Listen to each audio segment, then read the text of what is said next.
Tillery, and welcome back to my channel. Before we get started, how about you press that subscribe button and give this video a thumbs up and ring that bell so you know when I'm uploading new videos.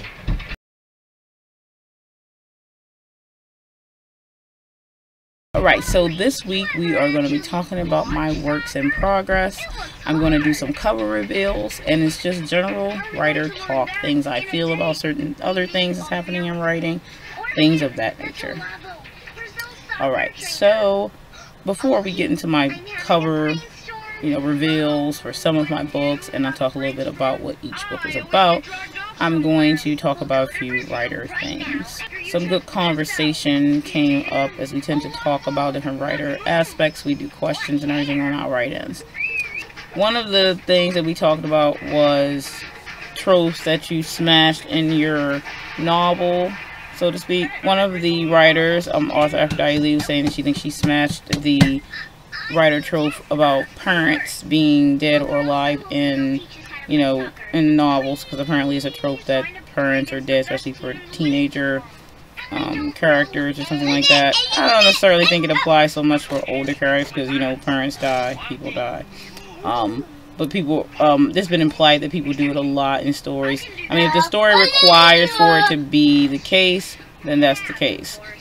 I, however, have no issue with this supposed trope, though I really don't like using that word, to be honest with you. I prefer to even say cliche or something else, or it's just something that happens in books because they feel isn't useful to the story or whatever. But I don't really like using the word trope for many reasons. But that being said, I really don't think it's a big deal personally. In my book, or in a few of my books, parents are either relevant or not relevant, or I kill them off. Even in my debut novel, Cagliostro's parents are dead in the novel, and it plays an important part to the story. So it's not so much as I don't necessarily think people thinking about like, oh, I gotta kill these parents off. I think it's just something that happens. I mean, usually if your character is a teenager, then I guess it's more like they're doing it to be tragic or something. But in cases where the character is older, their parents being dead isn't really that shocking or that, odd, to say the least, if they're older. Because, the older we get, our parents get older and they pass away. If they get killed, then that's just unfortunate and it happens, It's terrible. And that's probably why it's put in a lot of stuff, because it tends to be a part of a tragic story. So I really don't have an issue with that. But that was something we had talked about, and I see some people talk about like how to fix it. I don't think it's anything to fix. I think it's like, it just is. It's not that big a deal. I don't really have a problem with most things they call tropes or whatever. Tropes, but it's whatever. If you like reading something and it has something in it that they call a trope, whatever, it doesn't seem to matter to me. Like, oh, insta-love trope, or they're doing too many bad relationship tropes or something like that, or they didn't do the structure of a relationship correctly, or toxic relationships in books, or other things. Like, there's so many different stories to tell. Like the fact that toxic relationships do exist in reality. Not good couples exist in reality. Though we're writing fiction, so technically we can do it either way we want. So I don't know, just calling something a trope because it seemed like a lot of people do it. It might just be relevant to their story. I mean, if it's not relevant to your story, then it is a pointless thing to do.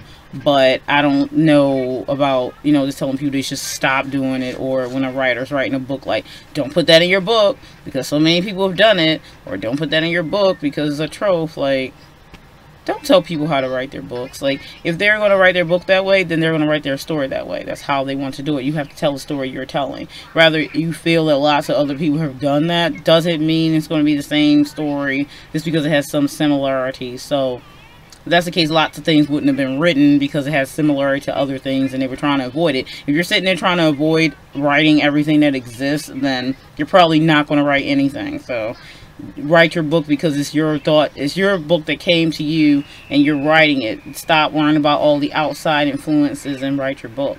You have to write a book well. It has nothing to do with if you have a trope or something, because the fact of the matter is someone's going to like something. And it's not, your book isn't for everyone. So their taste are their taste, and you know there are going to be people that's going to read your stuff. So that being said, that's just my 2 cents on the fact, no matter of tropes and things of that nature. But yeah, I just wanted to get that off my chest. I don't really do too many talks about my opinion on those things in the writing world, but I'm just the type of person, I think if it's your story, then you write the way you want, you put in whatever it is you want. I don't think you should ever do something to catch you know, certain market or something. Like, if it's part of your story, it's part of your story, but don't do it to be like, oh, maybe I can get these people to read this book. No, write your story. The people that are drawn to it will be drawn to it. Like, and for instance, don't put diversity in your book just because you think a lot of people want diversity in books. If your story isn't already about people that are diverse, then don't just put them in there as a staple. Like, no, don't do that. So it's a thing. Like, write your story, be creative, do what you're going to do, but don't do something in your book just to catch attention, or just to think this book will sell better if I put a black person in it, or if I put a gay person in it, or if I put a person in a wheelchair in it. Don't do things just to try to sell a book. Do it because it's relevant to your story. Do not do that. I don't think that's cool. Not to mention it's disrespectful to the people of those backgrounds. Like, if you're, okay, I'm mixed, and a lot of my characters are going to be mixed because that's my general thought process and what I know.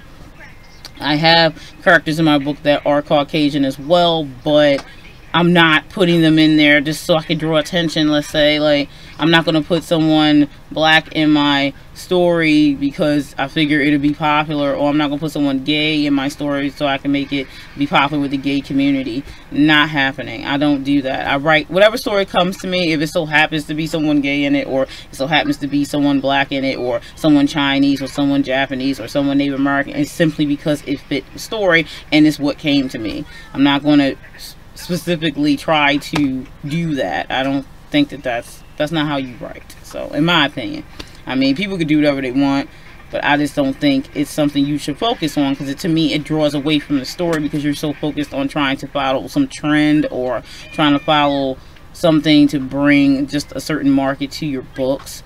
If you're writing a story and those people will come to your book because they're interested in it, then let that happen naturally. I don't think anyone should be forcing the hand, and that's when it feels forced in a book, when you have forced diversity, or you're trying to do that just because that's your point, instead of actually telling a story, whatever the story may be.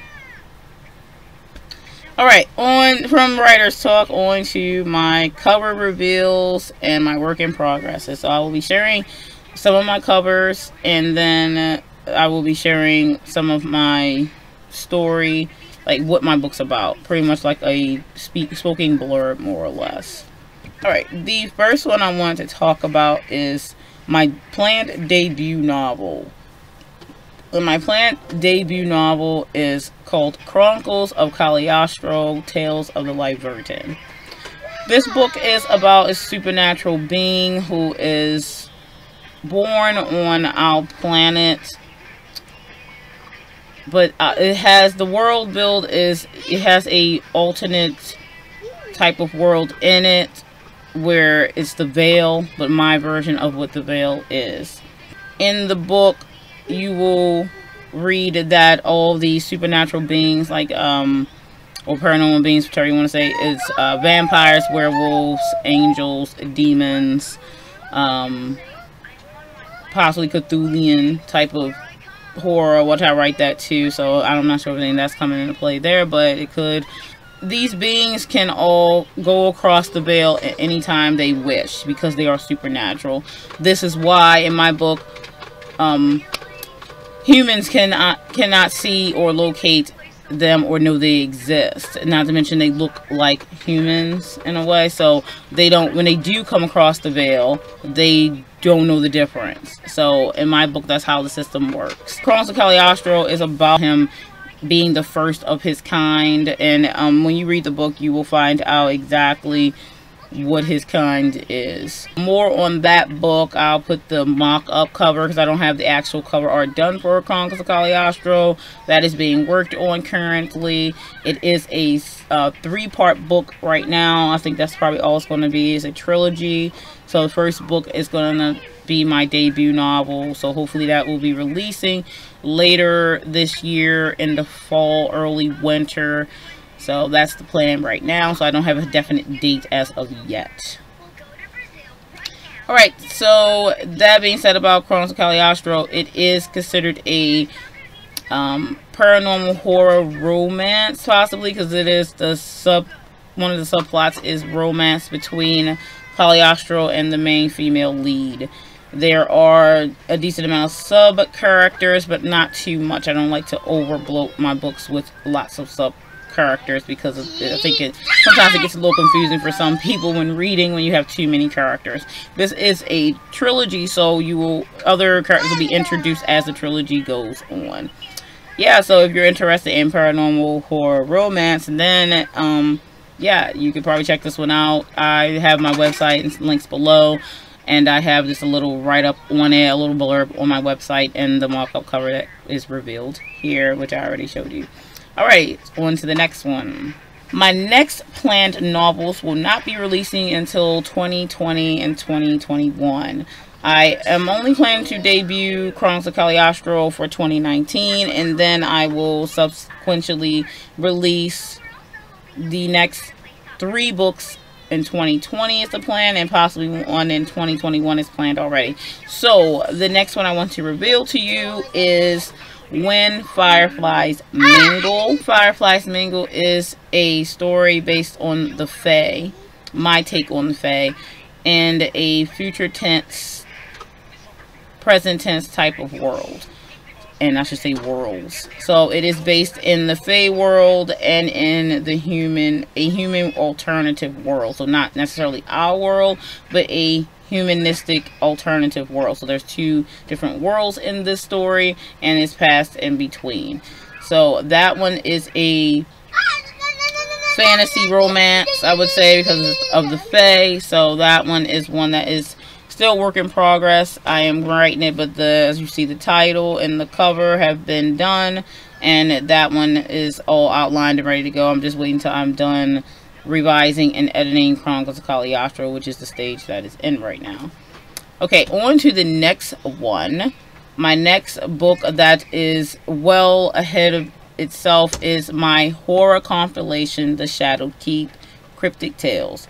That one is an interesting take for all my short horror stories that I've been writing over the years. The book is planned to have around 24 to 25 short horror stories, and they will be somewhat interconnected. The main character of this book goes by the name of Nana. She is the keeper of the Shadowed Keep. So you will come across Nana throughout the stories that are interconnected, and she has her own one in the book. This one should be very creepy and should help you not sleep at night.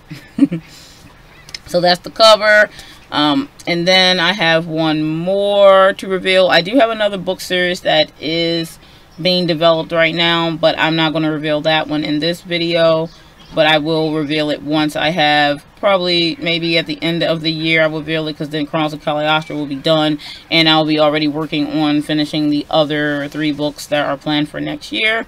The other book, the 3rd book that is planned for next year's release, is my poetry compilation book. I also write poetry, so this is my poetry book here, and that's the cover for it, Lavender Words. So it's a complete collection of some of my emotional poetry. I write all kinds of poetry, far as type, meaning, and my poetry is the same as far as rhythmatic poetry, but I have like horror type of poetry, I have romantic poetry, and I have just emotional poetry that I write. So this one is the collection of my emotional poetry. I hope if you are a poetry reader, you will pick up the book when it releases. I don't have definite dates as of yet, but as they come into play, I will make videos and release them here and also on my Patreon as well. My patrons, actually, if you want to interested in becoming a patron and supporting my art, $1 a month over on Patreon. You get one of my poems a month on there. I give little teasers as well from my books for patrons that are $5 and up. And I always post every Monday on my Patreon for my patrons. So yeah, if you're interested in supporting me and following me, you can go over there, and it's like super cheap to become a patron. I do have other tiers. I use mine in a magic scale, so novice and sorcerer and things of that nature. I have so many books planned because I've been writing my whole life. I have one that is, I also write middle grade. So I should first say, although you've watched some of my other videos possibly, that I do write in the different genres. I write paranormal romance, horror romance. I write fantasy, of course. Categories that I write in are adult, new adult, and middle grade. Right now I don't have any plans to write YA, but I believe one of my middle grade books that I have outlined it's about a girl who grows up through the series. So it starts off as middle grade and then becomes young adult and then into new adults and then adult, more than likely. So that being said, that's definitely one of the things. And then I do have a I guess you could say children's book. I'm not sure because it's not middle grade really. It's really a little bit younger than that. So I have that series. That's 4 books already. So I have a lot of books that I'm writing. So yeah, a lot of work to do there and get them out. So I've been writing a long time. So I'm planning on self-publishing. That's my thing because I've always been a self-doer type of person, so self-publishing wouldn't be that surprising for me to be doing, really. So yeah, so that's all of the cover reveals I have for you today. Hopefully you'll be interested in some of my books. They are coming along. 2020 should be very interesting because I have 3 books planned to release that year. I have only my one writing name that I go under right now, DL Tillery, but as I release my children's books, then I'll probably go under Danette L. Tillery, which is still the same thing, but it's just going to be branded a little bit different so that people know the difference. Of course, I want people to know the difference because my adult books are under DL Tillery, and I want to try to keep my children's books under Danette L. Tillery. So yeah, that's the plan right now. Unless, of course, I get into writing erotica, which that will be kind of cool too. Then I'll have to use my other name for that, since yeah, I definitely don't want people getting those mixed up, because if you're not ready for erotica, you're not ready for erotica. Alrighty then, thanks for watching. I'll see you guys in the next video. Bye.